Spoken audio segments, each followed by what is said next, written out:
हम सभी के किसी दोस्त ने कभी ऐसी बात कही है जो हमें पसंद नहीं आई, चाहे वह छुपा ताना हो या मजाकिया अपमान हो। समझना मुश्किल हो सकता है कि कैसे प्रतिक्रिया दें। इस वीडियो में हम इसे संभालने के 3 तरीके बताएंगे जब कोई दोस्त हद पार करे और आप बिना लड़ाई खुद के लिए खड़े होना चाहें। हम शुरुआत करेंगे जोना हिल के उदाहरण समझकर। इस पहले क्लिप में वह एक पपराजी के अपमानों पर प्रतिक्रिया दे रहे हैं। यह दिखाता है कि प्रतिक्रिया कैसे नहीं देनी चाहिए। उन्होंने इसके लिए सार्वजनिक माफी मांगी है। अपमानित होने पर आमतौर पर लोग खुद भी पलटकर अपमान कर देते हैं। अगर आप दोनों मजाक कर रहे हैं तो यह तरीका चल सकता है, लेकिन अगर आपकी मंशा किसी को चोट पहुंचाने की है तो यह गलती है। खासकर दोस्तों के साथ अगर आप अपनी भावनाओं के आहत होने पर पलटवार करते हैं तो इससे आपके रिश्ते को नुकसान पहुंच सकता है और आपके आसपास मौजूद दूसरे दोस्तों को लग सकता है कि आप ही बदतमीज हैं, भले ही शुरुआत आपने न की हो। उस पल अच्छा लग सकता है, लेकिन लगभग हमेशा पछतावा होता है। जोना के लिए दुर्भाग्य है कि उसे कई बार सार्वजनिक रूप से अपमानित किया गया। अच्छी बात यह है कि समय के साथ वह इसे संभालना सीख गया। यह जीवन के बाद का उदाहरण है।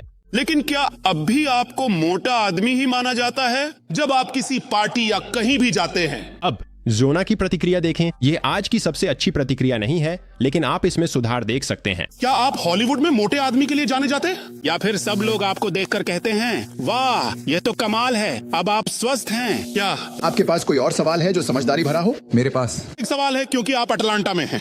अधिकांश लोग जो आपका अपमान करते हैं वे कुछ चाहते हैं, चाहे वह ध्यान हो, हंसी हो या आपकी भावनात्मक प्रतिक्रिया। जिस व्यवहार को जोना पसंद नहीं करता उसे सजा देने के लिए वह उस आदमी को वह चीज नहीं देता जो वह चाहता, ध्यान और उसके सवाल का जवाब। कई बार दोस्तों के साथ यही रणनीति काफी है। उस व्यक्ति को नजरअंदाज करें और समूह में किसी और पर ध्यान केंद्रित करें। आपका लक्ष्य होना चाहिए कि जिस व्यवहार को आप पसंद नहीं करते उसके लिए कोई सकारात्मक प्रोत्साहन न मिले। और जैसा कि कोबी ने एक बार मैट बार्न्स के साथ दिखाया था, कई बार आत्मविश्वासी दिखने के लिए प्रतिक्रिया न देना ही काफी होता है। अगर यह काम नहीं करता तो अगला कदम है एक सीमा तय करना। सीमाओं के 2 प्रकार होते हैं, सॉफ्ट लाइन और हार्ड लाइन। अगले कुछ क्लिप्स सॉफ्ट लाइन का उदाहरण हैं। सबसे पहले देखें कि जिमी किमेल इस इंटरव्यू की शुरुआत कैसे करते हैं। सबसे पहले अच्छी खुशबू आ रही है, हैरान करने वाली बात है। ये हैरान करने वाली बात क्यों है? मुझे नहीं पता, मैंने नहीं सोचा था आपसे अच्छी खुशबू आए। इंटरव्यू की शुरुआत अजीब है। जिमी तंज भरी तारीफ से हंसी लाने की कोशिश करता है। जोना को यह पसंद नहीं आता। देखें वह कैसे जवाब देता है। मैं सच में पूरी कोशिश करूंगा कि इसे ताना ना समझूं। आप समझ रहे हैं ना मैं क्या कहना चाहता हूं? क्योंकि मुझे लगता है कि आपसे भी अच्छी खुशबू आ सकती है। नहीं, लेकिन मेरे पास कुछ भी नहीं है। लगा हुआ, चलो वापस। 1 सेकंड के लिए चलो वापस चलते हैं। जोना शांत और विनम्रता से जताता है कि उसे जिमी की टिप्पणी पसंद नहीं आई। जब जिमी असहज होकर अपनी बात वापस लेने की कोशिश करता है तो जोना माहौल हल्का कर देता है और आगे बढ़ने देता है। यह बहुत अच्छा है क्योंकि भले ही आप सही हों, टकराव लोगों को असहज कर देता है। इसलिए समूह के अन्य दोस्त भी केवल दर्शक बनकर असहजता से बचने के लिए टकराव जल्दी खत्म करना चाहेंगे। इसलिए आप शांतिपूर्वक वह व्यवहार सामने रखते हैं जो आपको पसंद नहीं, और जब सामने वाले ने आपकी बात समझ ली है तो आप आगे बढ़ जाते हैं। आपने अपनी सीमा तय कर दी है और यह बिना किसी को बातचीत से अलग किए किया है। अगर नरम तरीका न चले तो आपको सख्त सीमा तय करनी पड़ सकती है। सख्त सीमा वह होती है जिसमें स्पष्ट परिणाम होते हैं। यहाँ जूलियन असांज के साथ एक बेहतरीन उदाहरण है। यह अधिक गंभीर परिस्थितियों के लिए है जहाँ कोई ऐसा कुछ करता है जिसे आप वास्तव में अस्वीकार्य मानते हैं। उन्हें बताया गया कि वे वहाँ उन दस्तावेजों पर चर्चा करने आए हैं जिन्हें विकीलीक्स ने जारी किया और जो अमेरिका के संभावित युद्ध अपराध दिखाते हैं, लेकिन इंटरव्यू लेने वाला उनसे उनके खिलाफ जांच के बारे में पूछता है। वह शांत और दृढ़ता से उन्हें रोकते हैं और नरम सीमा खींचते हैं। उसका एक पहलू ये रहा है, स्वीडन में आपके लिए कानूनी स्थिति, अब आप आरोपों का सामना कर रहे हैं। मैं इस संबंध में उस बारे में बात नहीं करूंगा। अब देखिए वह क्या करते हैं जब वह उनकी नरम सीमा का सम्मान नहीं करती। लेकिन यह विकीलीक्स को प्रभावित करता है। हाँ, लेकिन ये इंटरव्यू किसी और विषय पर है। क्या आप अब भी, अगर आप इसे दूषित करने जा रही हैं? ये एक बेहद गंभीर इंटरव्यू है जिसमें मेरे निजी जीवन से जुड़े सवाल हैं। 3 बातें इसे सख्त सीमा का अच्छा उदाहरण बनाती हैं। वह शांतिपूर्वक बोलते हैं, एक स्पष्ट सीमा निर्धारित करते हैं और बताते हैं कि यह सीमा उनके लिए क्यों महत्वपूर्ण है। अब देखिए, जैसे ही वह उनकी सीमा लांघती हैं, वह दृढ़ रहते हैं और अपने लिए खड़े रहते हैं, लेकिन उनकी शांति यह सुनिश्चित करती है कि यह झगड़े में न बदल जाए। मुझे लगता है कि यह एक हमला है। ये पूरी तरह से घिनौना है, मैं इसे स्वीकार करता हूं। मैं पूछ रही हूं कि क्या आप, अगर आप इसे दूषित करने जा रही हैं तो मैं चला जाऊंगा। हमें 1,04,000 लोगों की मौतों का खुलासा करते हुए। जब वह फिर भी आगे बढ़ने से इनकार करती है तो वह सच में बाहर निकल जाते हैं। ये इतना ही सरल है, ना चिल्लाने की जरूरत है, ना ही किसी के बारे में नकारात्मक कहने की। अगर कोई कुछ अस्वीकार्य करता है तो शांतिपूर्वक उन्हें और कारण बता दें। यह आपके लिए एक सीमा है और उन्हें बता दें कि अगर वे फिर ऐसा करेंगे तो उसका क्या परिणाम होगा। अगर वे आपकी सख्त सीमा लांघते हैं तो अपने शब्द पर कायम रहें। खासकर दोस्ती के समूहों में आमतौर पर एक सामाजिक पदानुक्रम होता है। जितना ऊपर आप होते हैं उतनी ही संभावना होती है कि लोग आपकी सीमाओं का सम्मान करेंगे।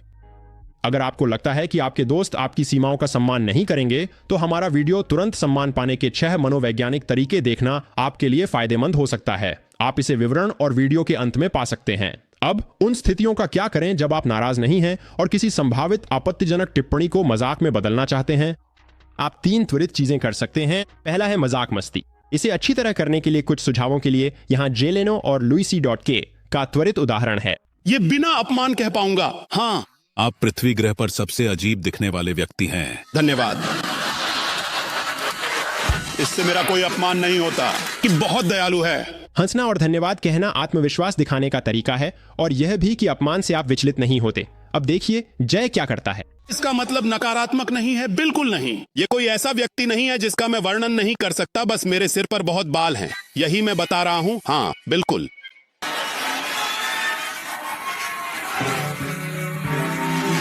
मैं बिल्कुल भी नहीं हूँ, इसे गलत मत समझना। मैं नहीं समझ रहा। आपको उनके अपमान के स्तर से मेल खाना चाहिए। लुइस ने जय की शक्ल पर टिप्पणी की तो जय ने भी उसी तरह जवाब दिया। अगर लुइस ने जय की शर्ट का मजाक उड़ाया और जय ने लुइस के वजन का, तो मामला बिगड़ सकता था। जब आप उनके अपमान के स्तर से मेल खाते हैं तो संभावना है कि वे अच्छी प्रतिक्रिया देंगे। अगर वे तय करें कि उन्हें दूसरों को चिढ़ाना पसंद है लेकिन खुद सहन नहीं कर सकते, तब भी समूह में कोई आपको असभ्य शायद ही मानेगा। अब जब वे फिर से एक दूसरे को जवाब दे रहे हैं, ध्यान से सुनिए। फर्क इतना है, ठुड्डी छुपाने की जरूरत नहीं, उस पर गर्व है। लेकिन नहीं नहीं, ऐसा नहीं है।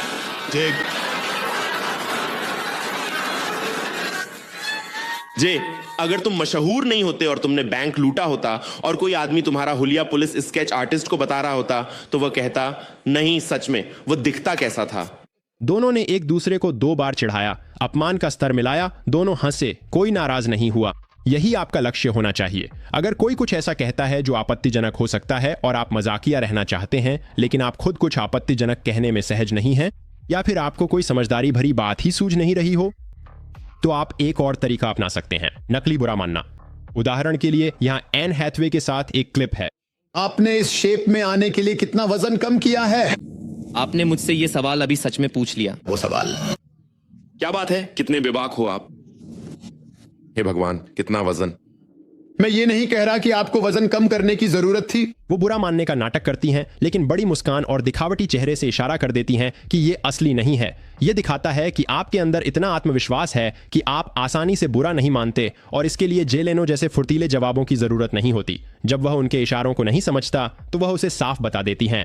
मैं तो बस इतना कह रहा हूँ कि आप देखिए, मैंने सेलेना काइल बनने के लिए बहुत मेहनत की है। मुझे मालूम है कि ये तुम्हारे पास है। ठीक है, बहुत बहुत धन्यवाद। यदि मैंने आपको ठेस पहुंचाई हो तो मुझे खेद है। बिल्कुल नहीं, मैं तो तुम्हारे साथ मजाक कर रहा हूं। धन्यवाद।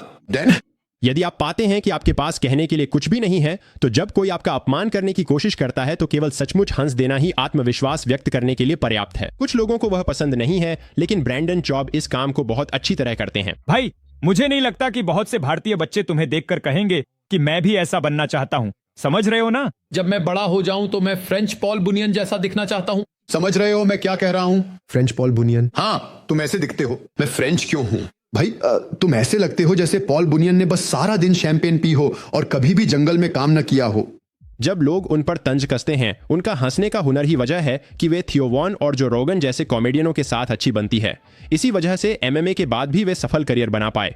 खुद पर हंसने की क्षमता आत्मविश्वास दिखाती है और आपके आसपास रहना मजेदार बनाती है। ये तीनों ही बातें बहुत साधारण हैं जो यह दिखाती हैं कि जब आप सच में बुरा नहीं मानते तो किसी अपमान को संभालना कितना आसान हो सकता है। सबसे मुश्किल हिस्सा यह है कि चाहे कोई आपके बारे में कुछ भी कहे, आप आत्मविश्वास के साथ शांत रहें।